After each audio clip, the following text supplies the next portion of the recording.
पेड़ गिराना हो, और अगर आप उसे ध्यान से देखें, जब कुल्हाड़ी वाला उसे मारता है तो वो एक ही जगह मारता है तो वो गिरता है, हाँ या ना? अगर आप उसे अलग अलग जगह मारें पूरे जोर से, कभी नीचे, कभी ऊपर, कभी इधर, कभी उधर, क्या वो गिरेगा? बोलो, क्या वो गिरेगा? क्या नहीं गिरेगा? क्योंकि पेड़ गिराने के लिए आपको फोकस की जरूरत है। जो एनर्जी आपके पास है आपको सही जगह पे लगानी है, अगर आप उस पेड़ को गिराना चाहते हैं। हालेलुया। उसी तरह से प्रार्थना है, आमीन, सेम प्रेयर है। अगर आप चाहते हैं कि परमेश्वर ये बड़ा काम आपकी जिंदगी में करे या वो काम आपकी जिंदगी में करे, मैंने आपको आज प्रार्थना करना सिखाया है, हाँ या ना? आप जानते जब डैनियल प्रार्थना कर रहा था, अगर आप बाइबल ध्यान से पढ़ते हैं, आप पुराने नियम में जितने लोगों को या नए नियम में जितने लोगों को पढ़ते हैं, मोस्टली तब परमेश्वर की आत्मा या उसके दूतों ने काम किया है जब प्रार्थना परमेश्वर के वचन के बीच में से की गई। हालेलुया। आप अगर डैनियल को प्रार्थना करते सुने तो डैनियल इस तरह से प्रार्थना करता है, हे मेरे परमेश्वर, तो वो परमेश्वर है जिसने इस्राएलियों को मिस्र देश से निकाला था। तो वो परमेश्वर है जिसने समुद्र को दो भाग कर दिया था, फिर अपने लोगों को कनान देश में पहुंचाया। तो वो परमेश्वर है जिसने आसमान से मन्ना बरसाया था, और बाइबल में लिखा है उसी टाइम दूत भेज दिया गया स्वर्ग से, डैनियल के उत्तर को लेके दूत भेज दिया गया कि दूत जा और डैनियल की प्रार्थना का उत्तर दे गया। हालेलुया। डैनियल इस तरह से प्रार्थना नहीं कर रहा था, ओ मर गए प्रभु जी, ओ प्रभु जी बचा लो, कितने हो तुम? डैनियल लिखा बाइबल के बीच से प्रार्थना कर रहा था, हे परमेश्वर, तू वही है जिसने मिस्रियों से हमको निकाला था, तूने एक भारी प्रॉब्लम से हमें आजाद किया था। तू वही परमेश्वर है जिसने समुद्र को दो भाग कर दिया गया। अब तू वही परमेश्वर है जिसने आसमान से खाना बरसाया था। तू वही परमेश्वर है जो आग के खंभे और बादल में से होकर जिसने हमारी अगुवाई की थी। आज हम मन फिराते हैं, आज हम तेरी ओर मुड़ते हैं, लेकिन उसी समय दूत भेज दिया गया। अगर आप पतरस की प्रार्थना को सुने, जब उसे मार पड़ी तो वो आगे बोलते, हे परमेश्वर, तू वही परमेश्वर जिसने कहा था अंत के दिनों में मैं अपना आत्मा सब मनुष्य पे उंडेलूंगा। तुम्हारे दास, तुम्हारे दासियां भविष्यवाणी करेंगी, वो तुम्हारे बेटे दर्शन देखेंगे। कितने मेरी बात को भविष्यवाणी करेंगे और दर्शन देखेंगे, और मैं अपने दास दासी पे अपने आत्मा से उंडेलूं। कितने इस वचन को जानते? और लिखा जैसे ही उस वचन में से प्रार्थना खत्म हुई, लिखा परमेश्वर का आत्मा उस जगह पे उतरा और सब लोग पवित्र आत्मा से भर गए, और वो स्थान जो प्रार्थना वहां पे कर रहे थे वो हिल गया। हाँ या ना? क्या वो इस तरह से प्रार्थना कर रहे थे, हाय परमेश्वर मर गए, और देखो उन्हें की करता, और परमेश्वर जी कुट्टे गए, साड़ी बड़ी फैंटी लाई उन्होंने, और उन्होंने मार दियो, और दुश्मन को फाड़ लो परमेश्वर जी। No no no. वचन से जब आप प्रार्थना करते हैं, आप आकर्षित करते हैं दूतों को कि वो इंटरफेयर करें आपकी लाइफ में, वो एंटर करें आपकी लाइफ में, वो उस चीज को काटे जो शैतान की ओर से। आमीन। आप जो वचन के बीच से प्रार्थना करना सीख जाते हैं, आपकी प्रेयर इमोशनल नहीं है, आपकी प्रेयर स्क्रिप्चुअल है। आपकी प्रार्थना बाइबल के वचनों के बीच से की गई है। आमीन। आपको इस बात को आज ध्यान से समझना है। हालेलुया। जब बाइबल के बीच से आप प्रार्थना करते हैं, दूत आपके लिए भेजे जाते हैं। परमेश्वर आपकी जरूरत के हिसाब से कभी काम नहीं करता, वो आपके विश्वास के हिसाब से काम करता है। हाँ या ना? सब मेरी ओर ध्यान दो, अपने पड़ोसी को बोलो, परमेश्वर तेरी जरूरत के हिसाब से नहीं, पर तेरे विश्वास के हिसाब से काम करते हैं। आमीन। वीरवार को मैंने बताया था कि जब उस व्यक्ति ने कहा था, परमेश्वर मेरा सेवक बड़ा बीमार है, आप उसे आओ और उसे घर में आप उसे चंगा करो। परमेश्वर ने कहा, मैं आकर उसे चंगा करूंगा। क्या कहा परमेश्वर ने? मैं आकर उसे। वो कहता, नहीं नहीं परमेश्वर, मैं अधिकारों वाला मनुष्य हूं, मेरे नीचे के काम करते हैं। जब मैं उनको बोलता हूं जाओ तो वो जाते हैं, आओ तो वो आते हैं। यानी मैं अधिकार समझता हूं, मैं भी जानता हूं मैं अधिकारी हूं। आप भी अधिकार रखते हैं, बस मुंह से बोल दो प्रभु। परमेश्वर ने कहा, जा तेरा सेवक चंगा हो चुका है। परमेश्वर ने उसकी जरूरत के हिसाब से काम किया या उसके विश्वास के हिसाब से काम किया? शमौन कोढ़ी के घर में परमेश्वर जाते हैं और वापस आते हैं। शमौन कोढ़ी का कोढ़ी है। खुद प्रभु यीशु मसीह के सामने वो कोढ़ी का क्या रह जाता है? कोढ़ी रह जाता, उसके घर में आके एक पापन औरत शिफा पा जाती है, पर शमौन कोढ़ी शिफा नहीं पाता। कारण क्या था? अविश्वास। परमेश्वर में शक कर रहा था। अगर ए यीशु है ते कहना इन्नू नहीं पता कि जेड़ी औरत इन्नू छू रही है वो पापी है। परमेश्वर ने कहा शमौन, डॉक्टर बीमारों के लिए, मैं पापियों के लिए आया हूं। जो पहले से धर्मी हैं उनके लिए नहीं, जो पापी हैं मैं उनके लिए आया हूं। अगर ये पापी मेरे पांव को छू रही है तो इसके पाप माफ है। उसने कहा जा, चली जा और पाप से बची रहे, क्योंकि तूने चंगाई, तूने शिफा, तूने अपनी अपनी बीमारों से, अपने पापों से आजादी पा ली। और शमौन कोढ़ी, कोढ़ी का कोढ़ी, हालेलुया। आप जब वही आयत पढ़ते हैं 131 की एक आयत, आज मुझे पंजाबी में पढ़नी पड़ेगी। हे यहोवा, मेरा दिल हंकारी नहीं, ना मेरिया अखा कमंड दियां हन, अते जेड़ियां गल्लां मेरे लिए वड्डियां अते अचरज सन, मैं उन्हां विच दखल नहीं दिंदा। सब बोलो आमीन। निसंग मैं अपनी जान नू ठंडा ते चुप करा लिया है, जिवें दुध छुड़ाया होया बालक अपनी मां दे नाल रहिंदा है। हाँ, दुध छुड़ाए हुए बालक वांगू मेरी जान मेरे अंदर है। हे इज़राइल, यहोवा उत्ते आस रख, हुण तो लेके सदीप काल ताईं। सब बोलो आमीन। परमेश्वर ने कहा, उस व्यक्ति ने कहा कि मेरा मन कैसे रहता है? जैसे एक माता की गोद में दूध छुड़ाया हुआ बालक। जब दूध छुड़ाते हैं बालकों का, बच्चों का, तो उसका माता की गोद में बैठे उसका ध्यान कहां रहता है हर वक्त कि मैं दूध पीना है, हाँ या ना। लेकिन उसको मम्मी ने छुड़ा दिया, उसकी मम्मी उसे मारती है, उसे तंग करती है, उसे पीने नहीं देती, लेकिन वो चुप करके बैठा है, उसका पूरा ध्यान कहां है कि मैंने दूध पीना है, हाँ या ना। लेकिन अब वो कर नहीं रहा। क्यों? क्योंकि अब उसकी माता ने उसे छुड़ा दिए हैं, लेकिन वो माता के साथ लड़ाई नहीं कर रहा, संघर्ष नहीं कर रहा, चाहे उसका दिल कर रहा। मोस्टली मिरेकल्स आपकी लाइफ में तब होते हैं जब आपका मन शांत होता है। बड़े चमत्कार, बड़े काम आपकी जिंदगी में तब शुरू होते हैं जब आपका मन कैसा होता है? शांत। एक आयत में लिखा, जब आप दोबारा से पढ़ते हैं कि जेड़ियां गल्लां मेरे लिए वड्डियां ते अचरज सन, मैं उन्हां विच दखल नहीं दिंदा। केड़ियां गल्लां? जड़ियां वड्डियां ते अचरज मतलब आश्चर्य, हैरान करने वाली, जो समझ से बाहर है। हाय, वो तो दो कुड़ियां हो गई, रब भी ना बस ऐसा लगता है रब नूं सलाह दे रहे हैं आप कि तेनों उन्होंने दूजा मुंडा दे देना चाहिए। कितने मेरी बात को समझ रहे हैं? आप नहीं जानते जो दूसरी लड़की पैदा हो रही है वो सेवक है, भविष्यद्वक्ता है या क्या है, आप नहीं जानते। आपको सिर्फ बोलना आता है। हालेलुया। जब मेरी वाइफ पैदा हुई थी अपने घर में, लोग रोने के लिए और विलाप करने के लिए इसके घर में आए थे कि ताड़े घर तीजी कुड़ी हो गई। इनके पिता ने कहा था रोने धोने की जरूरत नहीं, मुझे लड़कियां बहुत पसंद हैं। आज वही लड़की आपके सामने बैठी है। हालेलुया।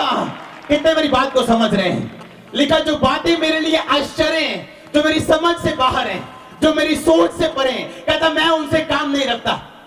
क्यों बेटा हो गया, क्यों दो कुड़ियां हो गई हैं प्रभु, जिन्हें मुंडे देना है तो मुंडे दिंदा जाना है, जिन्हें कुड़ियां देना है प्रभु तेनों ऐसा नहीं करना चाहिए। क्या आप जानते हैं कि प्रभु जानता है? उसने कहा मैं अपनी माता की गोद में इस तरह से हूं जैसे मेरा दूध छुड़ाया जा चुका है। अब मैं माता की गोद में हूं, मेरा दिल तो कर रहा है लेकिन मुझे डिसिप्लिन किया जा रहा है, मुझे डिसिप्लिन में रखा जा रहा है अपनी माता की गोद में। उसी तरह कहता मेरा दिल शांत है। आपकी लाइफ में बिगेस्ट टेस्टिमनी उन दिनों में आएगी जब आपका दिल शांत होगा। आपको जल्दी नहीं होगी। इन 7 संडे में मैंने एक चमत्कार लेना है, मैंने काम करना ही करना है, प्रभु तुझे करना ही करना है। वो कभी प्रेशर नहीं डालेगा। उसने कहा मेरा मन इस तरह से है, दूध छुड़ाया बालक अपनी माता की गोद में रहते हैं। कहते जो बातें मेरी समझ से परे हैं मैं उन पे ध्यान नहीं देता, जो आश्चर्यचकित है कहता मैं उन पे ध्यान नहीं लगाता जब मुझे समझ ही नहीं है इन बातों की। हालेलुया। कैसे पता आप विश्वासी? कैसे पता आपका दिल परमेश्वर के साथ लगा हुआ है? आप उन बातों पे ध्यान नहीं देंगे जो आपकी समझ से परे। हालेलुया। आप परमेश्वर को सलाह देने की कोशिश नहीं करेंगे। वो फ्यूचर जानते हैं, हाँ या ना, वो जानते हैं। ऐसे परिवार जिनमें 3-3 लड़के देखे, तीनों नशों में, क्या करोगे लड़कों का? लड़के लड़कियां कोई मतलब नहीं, सुख परमेश्वर की ओर से निकलता है, लड़के लड़कियों के बीच से नहीं। हालेलुया। वो आपको आपके दिल की डिजायर दे सकता है अगर आप लड़का मांगे या लड़की मांगे, लेकिन जो सुख खाना है वो परमेश्वर के साथ जुड़ा हुआ है, हाँ या ना। इस्राएली राजा जब लड़ते थे, जब वो लड़ने के लिए जाते थे, लिखा अगर वो छोटे थे, उनकी सेना छोटी थी, लेकिन परमेश्वर के साथ उनकी वफादारी थी, वो जीत के वापस आते थे। और एक टाइम आता था जब वो बड़े हो जाते थे, इतने बड़े हो जाते थे, उन्हें लगता था हम अपनी स्ट्रेंथ के कारण जीत रहे हैं, पाप में चले जाते थे, मूर्ति पूजा करना शुरू करते थे। और एक दिन छोटा राजा आके उन्हें हराता था। उन्हें फिर समझ आती थी कि हमारा जीतना हमारी ओर से नहीं, यहोवा की ओर से था। फिर वापस जाते थे परमेश्वर की ओर, परमेश्वर में माफ कर दे, हम पाप दोबारा नहीं करेंगे। और फिर परमेश्वर उन्हें जिताता था, ये बताने के लिए कि तुम नहीं, मैं हूं तुम्हारे आशीष का सोर्स, तुम्हारे सुखों का सोर्स, तुम्हारे सुखों का सौदा मैं हूं। आमीन। तुम्हारी ताकत नहीं, तुम्हारे बच्चे नहीं, तुम्हारा फाइनेंस नहीं, तुम्हारा शरीर नहीं, तुम्हारा और कोई नहीं, सिर्फ मैं और सिर्फ मैं और सिर्फ मैं। आमीन। सिर्फ परमेश्वर। हालेलुया। आज फोकस की कमी है, आग की कमी। अगर एक चीज को आज आग लगा दो तो वो तब तक आग जलती जब तक वो चीज को राख नहीं कर देती।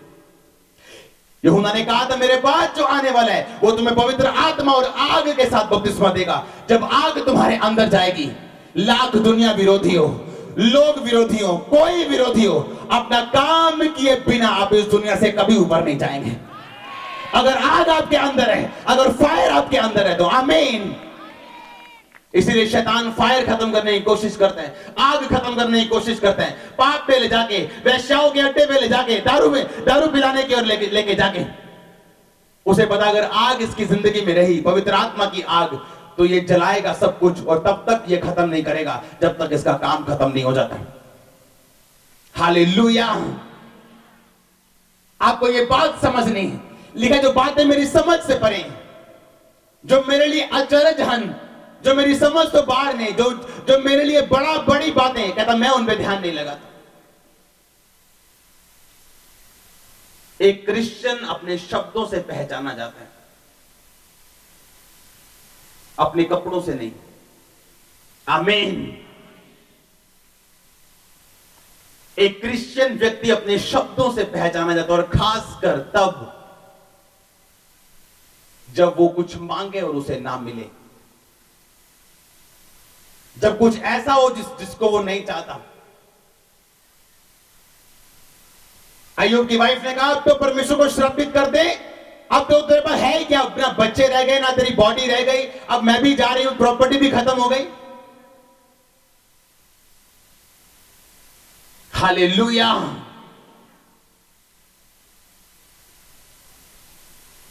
जब परमेश्वर आपकी अगुवाई करता है आपकी मसीही जिंदगी में, कभी क्वेश्चन मत पूछो उससे।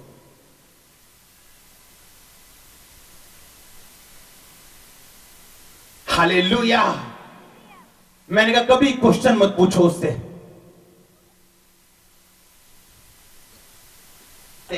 जैसे दूध छुड़ाया लड़का अपनी माता की गोद में रहता।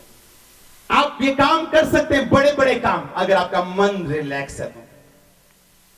आज मैं आपको एक सीक्रेट देता हूं। परमेश्वर का मिरेकल करने का बिगेस्ट कारण क्या है? सबसे बड़ा कारण क्या है कि परमेश्वर एक बहन की जिंदगी में चमत्कार, एक भाई की जिंदगी में कुछ काम करता है।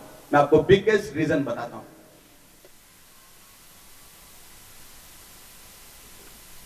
क्या कारण है? मान लो परमेश्वर इसकी जिंदगी में बड़ा काम करते हैं, क्या कारण है?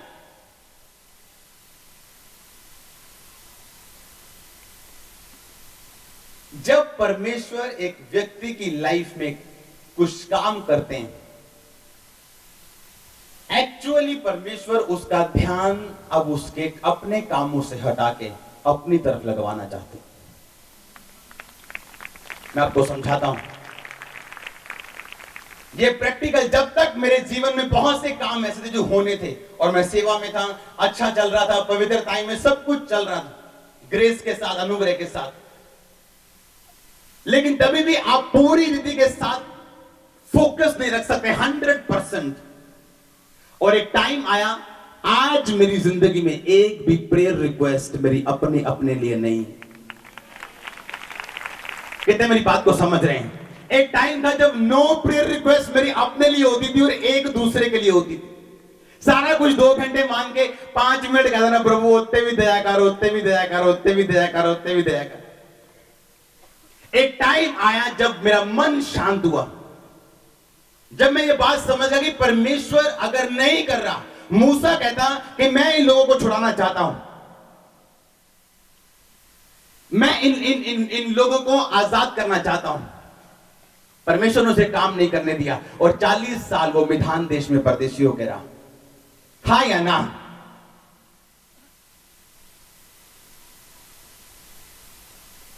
और तब जब उसका मर गया अपना आप कि अब बुढ़े हो गए, उनकी करना है,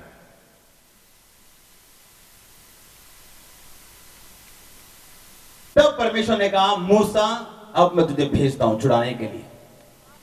कितने मेरी बात समझ? यानी अगर परमेश्वर वो टाइम जब मिरेकल नहीं हो रहे, आपकी लाइफ में वो काम नहीं हो रहा, इसका मतलब है परमेश्वर आपका ध्यान आपसे हटा के अपनी ओर लगाना चाहते हैं। फिर एक टाइम ऐसा आ जाएगा जब परमेश्वर आपको देख लेते कि यार ये बंदा गया नहीं, मैंने इसको नहीं दिया, मैंने जांच लिया, परख लिया, तभी भी गया नहीं। अगर अब मैं उसे ना दूंगा तो इसका ध्यान पूरी तरह से मेरे पे नहीं लगेगा। अब ये 15 साल से एक चीज मांग रहे हैं, जब परमेश्वर फिर इसे देगा, ये जानता होगा, फिर इसका ध्यान इसकी आशीष पे आएगा ही नहीं, क्योंकि इसको आदत पड़ चुकी है परमेश्वर पे ध्यान लगाने की। और फिर क्या होगा, जब इसका ध्यान में जब चमत्कार नहीं हुआ, परमेश्वर की ओर लग गया, इसको आदत पड़ गई, कुछ ना मिलने के बावजूद चर्च जाने की, बाइबल पढ़ने की, रोजे रखने की, कुछ ना होने के बावजूद पैसा बोने की, टाइट बोने की, कुछ नहीं हो रहा लेकिन सब कुछ मैं करता जा रहा हूं। एक टाइम आएगा जब परमेश्वर देख लेगा कि इसको कुछ नहीं मिला तभी भी सब कुछ कर रहा है, क्यों ना ऐसा मैं दूं, क्यों ना इसे दे दूं।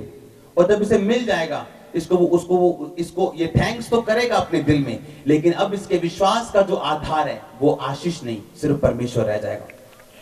और जब परमेश्वर आपकी लाइफ में काम करता है, वो इसलिए करता है कि अब आप अपना ध्यान हटा लो, अब मेरा ध्यान है नहीं मेरे ऊपर, क्योंकि मेरे पास सब कुछ है जो मैं मांग रहा था। एक प्रेयर रिक्वेस्ट आज मेरी लाइफ में नहीं है।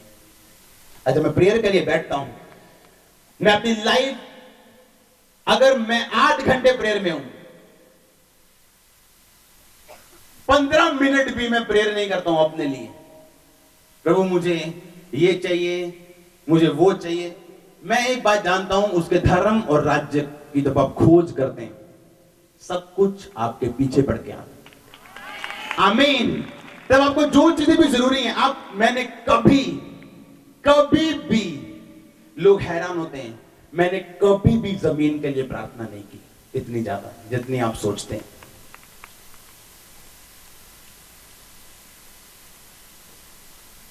चलो जी, सारे वॉलंटियर आ जाओ, पाउन गोटे ला के 2 साल रोजे रख के प्रेयर करनी, और तभी भी जगह नहीं है लोगों के पास। हाँ या ना? तभी भी लोगों के पास दान वरदान नहीं है। पासे बहनीन बोलते कहते जब लोग चंगे होते, मैंने कभी प्रेयर नहीं की परमेश्वर की, परमेश्वर मेरी मीटिंग में लोग चंगे हो, क्योंकि कुछ चीजें परमेश्वर आपको देता है वैसे ही। कितने मेरी बात को समझ रहे हैं? आज जब परमेश्वर जानता है कि आप उसकी महिमा के लिए खड़े हैं, आप उसकी सब कुछ उसके लिए कर रहे हैं, तो वो सब चीजें मुहैया करवाना उसका काम बनता है। हालेलुया। हन्ना कहती, परमेश्वर मेरी सौतन मुझे चढ़ाती, सब बोल लिया, बांझ की बांझ रही। जिस दिन बोलती, परमेश्वर अगर तू दे, तेरा अगले साल बच्चा उसकी गोद में था। आप जो कुछ भी करते हो, जब आपका मकसद परमेश्वर है, हाय प्रभु 35 साल दे हो गए, ब्याह ही नहीं होया, लोग की कहणगे, परमेश्वर कहता है तुझे लोगों की परवाह है, इसीलिए तेरी शादी नहीं हुई। जब आप बोलेंगे परमेश्वर तेरी महिमा के लिए मेरी गवाही को पैदा कर, आप अपनी मैरिज के विषय में फिर बूस्ट करेंगे, फिर गर्व करेंगे। मैं आपको बता रहा हूं। बैठ जाओ भाई, कितने मेरी बातों को समझ रहे हैं? आपकी लाइफ का जो मकसद है वो सिर्फ परमेश्वर की महिमा होना चाहिए। आप दूध छुड़ाए कैसे लड़के की तरह जिसका दूध छूट चुका है और वो अपनी माता के गोद में है। उसे पता है आज दूध नहीं मिलेगा, पर उसका दिल कर रहा है, पर उसने अपने आप को शांत कर लिए, उसने अपने आप को कंट्रोल में कर लिए। जब आप शांत रहते हैं, आप कूल हैं, आप पीसफुल हैं, इसलिए शैतान आपको डिस्टर्ब करने की कोशिश करता है। क्योंकि जैसे आपकी स्पिरिट में डिस्टर्बेंस गई, कनेक्शन टूट गए, आप फिर इंफॉर्मेशन परमेश्वर से डायरेक्ट नहीं ले सकते। हालेलुया। इसलिए आपको हैरानी होगी कि आपकी शनिवार घर में लड़ाई क्यों होती है। चर्च जाने के वक्त सुबह आप अपनी मम्मी से क्यों बहस के आते हैं। आपको शनिवार ही आपकी गर्लफ्रेंड का फोन क्यों आता है जिसको आप 6 महीने पहले छोड़ चुके हैं, ताकि आप करप्ट हो जाएं और जो परमेश्वर आपको दिखाना चाहते हैं आपको कभी ना दिखे। और जब आपकी आंखें बंद हैं, आप जहां मर्जी चले जाओ, फिर वो बंद ही। हालेलुया। जब आप शांत कर लेते हैं अपने आप को कि मैं शांत हूं, जिस तरह बालक अपनी माता की गोद में जिसका दूध छुड़ाया जा चुका है और जिसको बड़े कामों से कोई मतलब नहीं, जो परमेश्वर को सलाह देने की कोशिश नहीं करता, परमेश्वर को काउंसलिंग देने की कोशिश नहीं करता कि परमेश्वर ऐ होना चाहिए सी, ऐ होना चाहिए सी, इधर जाना चाहिए सी। No no no no no no. जिसने आपको बनाया वो जानता है कौन सी चीज किस टाइम पे कितनी आपको देनी चाहिए। हालेलुया। कौन सी चीज कितने मेजर में आपको देनी चाहिए वो जानता है। हालेलुया। कहता जैसे लड़के का मन रहता है गोद में बैठा, दूध पीना चाहता लेकिन पीने की माता छुड़ा चुकी। कहता बड़े काम जो आश्चर्य वाले उसको कोई मतलब नहीं। हालेलुया। इसलिए परमेश्वर ने कहा व्याकुल मत हो। तुम परमेश्वर पे विश्वास रखते हो, मुझ पे भी क्या करो, विश्वास रखो। तुम्हारा मन व्याकुल ना हो, क्योंकि अगर तुम्हारा मन व्याकुल है बीमारी के कारण, तो तुम्हारे मन के व्याकुल ना होने का कारण यह भी है कि उसके कोड़े खाने से तुम चंगे हो चुके हो। अगर शैतान तुम्हें व्याकुल करता है बीमारी के कारण, तो तुम व्याकुल ना हो। अगर व्याकुल होने का कारण है बीमारी, तो ना होने का कारण यह है उसके कोड़े खाने से मैं और आप चंगे हो चुके हैं। अगर गरीबी व्याकुल होने का कारण है, तो व्याकुल ना होने का कारण ये है कि उसके सुसमाचार सुनाने से हम अमीर हो चुके हैं। आमीन। अगर शैतान का व्याकुल करने का वो कारण निराशा है, तो याद रखो जब परमेश्वर आपको निराशा के बीच से लेके जाते हैं, आपको तोड़ते हैं, जो रोटी वो तोड़ता है वो फिर बांटते हैं, फिर बांटते हैं हजारों और लाखों में, फिर वो बांटते हैं। आप बांटने वाले यीशु मसीह के नाम में आशीष के कारण। हालेलुया। मत घबराओ, मत क्वेश्चन रेज करो परमेश्वर के सामने। ये पृथ्वी, अगर आप साइंटिफिकली आपको नॉलेज है इस बात की, चंद्रमा पृथ्वी से छोटा है, पृथ्वी सूरज से छोटी है, और इतने बड़े बड़े ग्रह हमारी यूनिवर्स में है कि पृथ्वी एक पेन की निब के समान है। यह धरती, इतने बड़े बड़े ग्रह ऊपर मौजूद हैं कि हमारी पृथ्वी का साइज ये पेन की निब के, पेन के सिक्के के अगले हिस्से के समान है। और इस इतनी बड़ी धरती की आप एक मिट्टी के कण जितने मेंबर होके परमेश्वर बोल रहे हो, परमेश्वर ये क्यों है? कितने मेरी बात समझ रहे हैं? हम जिसका कोई वजूद ही नहीं है, जो मिट्टी के कण की तरह है, वो उसको बोल रहा है जिसने पूरी दुनिया बनाई कि तूने ऐसा क्यों किया, तूने ऐसा क्यों कर दिया, मैंने ऑर्डर क्यों नहीं मिला,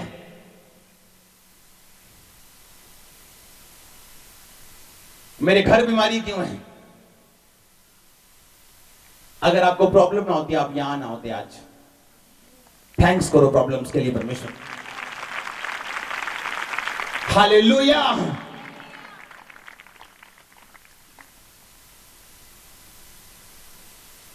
जब परमेश्वर आपको बोल रहे हैं आपके वाइफ का नाम लेके कि वो बीमार है, इसका मतलब जंगियाई आपके परिवारों में जा रही है यीशु मसीह के नाम में। अगर वो बोल रहे हैं कि आपको बिना, कितने मेरी बात को समझ रहे हैं, परमेश्वर जानते हैं आप क्या करने के लिए चर्च में आए। उसको एक कांटेक्ट पॉइंट चाहिए, सिर्फ एक व्यक्ति चाहिए एक परिवार में जिसके द्वारा, जिसके जरिए वो काम कर सके। एक जन खड़ा हो पवित्रता में, एक जन तो खड़ा हो जो प्रार्थना करने वाला हो, जो घुटने टेकने वाला हो, जो जिसको अपनी प्रॉब्लम की चिंता ना हो, जो अपने जिसका ध्यान अपने ऊपर ना हो।